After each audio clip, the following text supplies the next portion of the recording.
Salut les amis, j'espère que vous allez bien. On se retrouve aujourd'hui pour une nouvelle vidéo. Aujourd'hui, je vais vous parler des Distress Spritz que Tim Holtz a sorti récemment. Donc j'ai profité des soldes pour me faire un peu plaisir. J'ai pas pris toutes les couleurs, elles sont au nombre de 12, j'en ai pris que 7. Pour voir qu'est-ce que c'était réellement comme produit. Donc là je vous ai montré le premier, c'est le rouge Barn d'or. Je vous montrerai un peu plus en détail vraiment les couleurs. Donc pour ceux qui ne connaissent pas, c'est des encres en spray. Elles portent le même nom que les noms des Distress Ink et des Distress Oxide, mais ça n'a pas forcément tout à fait la même couleur. Faut garder ça à l'esprit. C'est, on va dire, c'est un produit, un médium qui vient compléter la gamme, qui peut s'additionner au Distress Ink, au Distress Oxide, parce qu'en fait c'est un spray. Alors Tim Holtz le décrit comme un fluide transparent avec des pigments nacrés à l'intérieur. Donc il faut extrêmement bien les secouer pour réactiver la nacre, parce que en fait quand on n'utilise pas le spray comme n'importe quel autre spray, tout le produit en lui-même, les pigments vont se fixer sur le fond du flacon, et pour réactiver tout ça il faut extrêmement bien secouer, et à l'intérieur du spray il y a une espèce de petite bille, donc il ne faut pas hésiter à bien secouer. J'essaierai de vous mettre en petite incrustation une petite vidéo que je vous ai montré, que je vous ai filmé pour vous montrer de quoi je parle. Donc voilà la sélection de produits que j'ai pris. Là je vous montre d'un peu plus près les couleurs. Donc là je vous le montre, mais c'est pas totalement sec, il y a une partie sec et l'autre non. Sur la sélection de produits que j'ai choisi, celle qui me plaît le moins, je vous dirais c'est la Twist Citron. Je suis un peu déçue de la couleur. Par contre celui-là j'adore. Le Fossilins Amber, ça fait un joli doré. J'aime beaucoup cette couleur. Là c'est le Twisted Citron. Je suis moins fan. En fait vu que c'est un fluide qui n'est pas coloré, l'encre est presque transparente, et en fait il y a juste de la nacre pour apporter de la brillance en fait, et la couleur de la nacre dans le Twisted Citron c'est pas celle que je préfère vraiment, mais sinon je suis très contente des autres couleurs. J'aurais pu vous faire un comparatif avec les couleurs Distress Oxide par exemple, mais il y en a, par exemple celle-là je l'ai pas en Distress Oxide, donc j'en voyais pas l'intérêt d'en vous montrer certaines et pas d'autres. Voilà. Mais il faut garder à l'esprit que ce n'est pas totalement la même couleur. Donc pour illustrer ces sprays, je vais vous montrer une création. J'ai décidé de réaliser un Pola, et comme je vous ai dit que c'est un fluide transparent, le liquide est transparent en fait, mais que je voulais pas que le fond soit simplement brillant, scintillant, je suis venue apporter un peu de couleur avec des feutres Écoline, et vu que c'est aquarellable, ça réagit avec de l'eau. On peut très bien les utiliser avec les Distress Spritz, parce que c'est un fluide, un liquide en fait, et ça va venir faire réagir les feutres Écoline. Donc ça va apporter une couleur à mon fond, puisque j'ai choisi un papier blanc. Donc j'ai pris deux couleurs. J'ai pris le Twisted Citron, celui que j'aime pas trop, mais justement c'était pour me familiariser avec et pour voir si j'allais devenir un peu plus copain avec cette couleur ou pas. Je me suis dit peut-être que justement avec une base colorée j'allais un peu plus aimer, et vous allez voir le résultat à la fin. Et j'ai pris le Peacock Feather. Donc j'ai pas hésité. Au début j'ai eu un peu peur de mettre du spray, surtout qu'en plus j'ai pas utilisé le bon papier, hein. J'ai fait la mauvaise élève et j'ai utilisé un papier pas du tout fait pour la technique aquarellable. Mais ça m'empêche pas d'avoir une super création à la fin. Franchement, je suis très très contente de la création que j'ai obtenue. Et là, comme vous pouvez voir, je viens un peu tournicoter mon papier de droite à gauche, de haut en bas. Déjà d'une pour réactiver l'encre dans les feutres écoline parce que j'aime pas avoir les traces des feutres comme ça. Et en plus pour mélanger les couleurs des distress, mélanger les couleurs de nacre pour voir si j'obtiens un résultat qui me plaît, parce que ce Twisted Citron, je pense que tout seul comme ça, je n'arriverai pas à l'utiliser. Autant que les autres couleurs, il n'y a pas de souci. Je pense que pour faire un fond, ça fonctionne très bien. Mais alors celui-là, je sais pas, j'ai du mal. Donc c'est pour ça que là je l'utilise justement pour me familiariser avec et pour voir si j'obtiens une création que j'aime bien, avec une couleur que j'aime bien. Donc là je continue de tournicoter mon papier de droite à gauche. Je vais le laisser sécher tranquillement vu que c'est pas un papier fait pour, mais je l'ai pas saturé non plus, comme vous pouvez le voir. Il n'y a pas J'ai pas mis énormément de quantité de produits là-dessus. J'ai laissé ça de côté, j'ai laissé sécher tranquillement et j'ai mis en couleur mes éléments. Donc j'ai pris mes tampons digitaux de la collection Bord de Mer qui sont disponibles sur Etsy et sur Ko-fi. N'hésitez pas à aller faire un petit tour. Je suis venue faire une petite sélection. Je vais les mettre en couleur au feutre à alcool. Je les ai imprimés sur du papier en 160 grammes, c'est du papier Clairefontaine.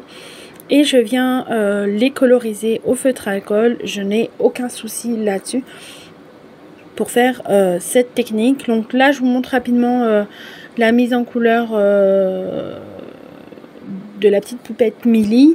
Je me rappelle plus si je vous ai laissé toute la mise en couleur de tous les éléments ou pas, je sais plus. Il me semble pas, il me semble que je vous ai laissé juste le personnage et peut-être le corail, mais pas les autres éléments, sachant que je vous ai pas mis les autres éléments parce qu'en fait j'ai utilisé les mêmes feutres en fait. J'ai juste essayé d'alterner de comment je positionnais les couleurs, les lumières, les ombres, tout ça. Mais sinon j'ai sensiblement utilisé les mêmes couleurs. N'hésitez pas à mettre pause si vous voulez voir le numéro des feutres correctement. Je sais que ça intéresse certains. Là, dans les combos couleurs de feutres que j'utilise, il n'y a rien d'extraordinaire. C'est des combos que j'ai l'habitude d'utiliser. Comme vous pouvez voir, j'ai sorti mes petites fiches pense-bête pour éviter d'aller rechercher des combos. En fait, des fois, je me fais des sessions combo feutre à alcool.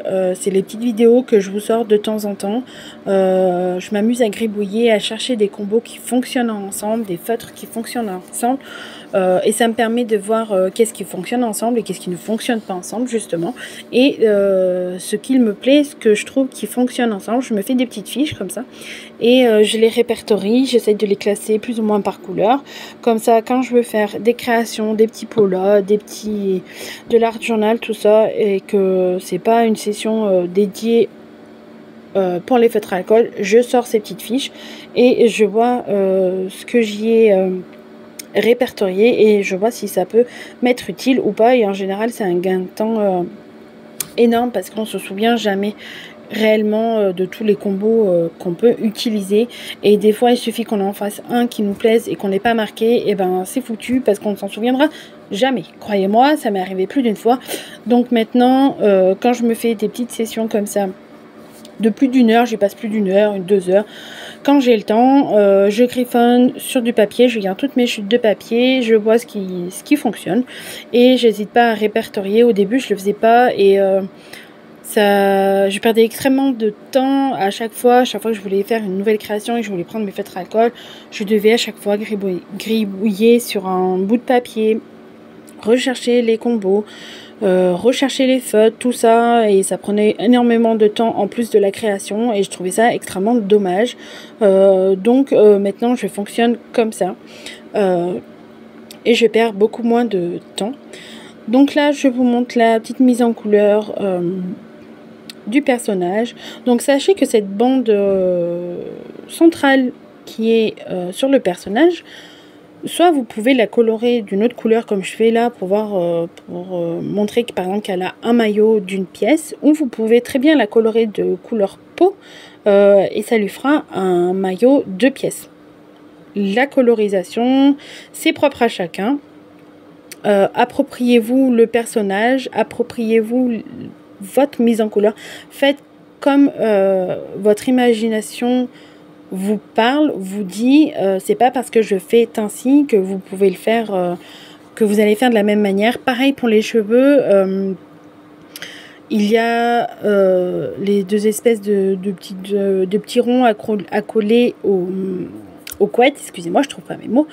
Soit pareil, vous les colorez de la même couleur que les cheveux, soit vous pouvez les colorer d'une autre couleur pour faire comme si elle avait des chouchous par exemple. C'est vraiment libre à vous. C'est pour ça que j'ai conçu ce personnage ainsi. C'est pour qu'il y ait une multitude de façons de le mettre en couleur en fait, pas qu'on... Parce que des fois on aimerait rajouter des choses et on ne peut pas, alors que là je me suis dit c'est pas dérangeant, vous voyez que là je le colore d'une autre couleur, on peut très bien imaginer que il s'agit de ces chouchous et je trouve que ça fonctionne parfaitement bien, que ce soit pour ça ou pour son maillot de bain. J'ai essayé de créer des tampons qui puissent plaire à un maximum de personnes et répondre à un maximum de gens. Donc là, je passe au fond, je vais lui apporter de la profondeur, de la texture. Donc je viens prendre un tampon de fond comme ça que j'ai de la Versafine noire. Je prends pas de bloc parce que je veux pas un motif défini. Je veux qu'il soit vraiment aléatoire. Vous voyez, il y a des formes qui ne sont pas finies, ça ne me dérange pas parce que je veux vraiment ce côté un peu pas fini. Et j'hésite pas à en parsemer à droite à gauche. Vous voyez que les Distress Spritz ont très bien fait le job. Elles ont fait disparaître toutes les traces, tous les coups de crayon des feutres Écoline en dessous. C'est ce que je voulais, ça fonctionne parfaitement. Des fois, on pense pas forcément à mélanger les produits comme ça, les médiums, alors que ça fonctionne parfaitement. Donc là, je viens prendre un autre petit tampon de fond. Je les trouve très pratiques, ces petits tampons de fond, quand on va porter certains petits détails par-ci, par-là. Donc, j'essaye pas d'en mettre de partout non plus. Je peaufine tout ça. Restez jusqu'à la fin de la création de la vidéo parce que je vous montre un peu plus en détail les reflets du fond, en fait, les reflets que la nacre des Distress Spritz apporte à ma création. Et je suis plutôt satisfaite, extrêmement contente de cette création. Donc là, j'ai pris les éléments, les tampons digitaux de ma collection bord de mer. Il me restait encore une étiquette.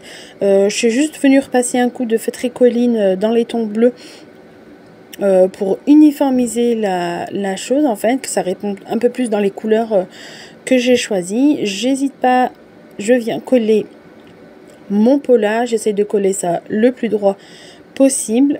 J'ai déjà fait plusieurs polas. Je vais voir si j'en me réalise un mini album de polas avec mes tampons digitaux. Donc je voulais pas montrer en vidéo, mais bien sûr avant de passer au collage, il y a tout un procédé pour savoir où vont les éléments. Je ne procède pas à l'aveugle comme ça. Je ne voulais pas montrer là, je voulais copier à la vidéo, mais ça me prend quand même pas mal de temps de savoir où je positionne les éléments. Quoique sur un pola, ça va assez rapidement parce que c'est petit et qu'on fonctionne en général tout le temps de la même façon, plus ou moins. Il n'y a pas 36 façons de faire sur les polas. Donc là, j'ai mis en place tous mes éléments. Il me reste juste ma petite étiquette à venir coller, que je vais coller vers les coraux, tout en bas à droite. C'est ça. Je cherchais de quel côté c'était. J'aime beaucoup ce pot-là. J'en ai réalisé d'autres, comme je vous disais. Et celui-là sort du lot parce que les autres, je les ai réalisés plutôt avec des papiers, les papiers de la collection bord de mer. Mais pas celui-là, et je trouve que ça fait la différence. N'hésitez pas à me laisser un commentaire pour me dire de ce que vous pensez de mon pot-là et des Distress Spritz, si vous avez craqué ou pas, si vous en avez fait, vous vous êtes fait plaisir pendant les soldes. Je serais ravie de discuter avec vous sur ce produit-là, notamment sur la couleur Twisted Citron si vous l'avez acheté. Voilà d'un peu plus près les reflets qu'on obtient. Je suis extrêmement fan.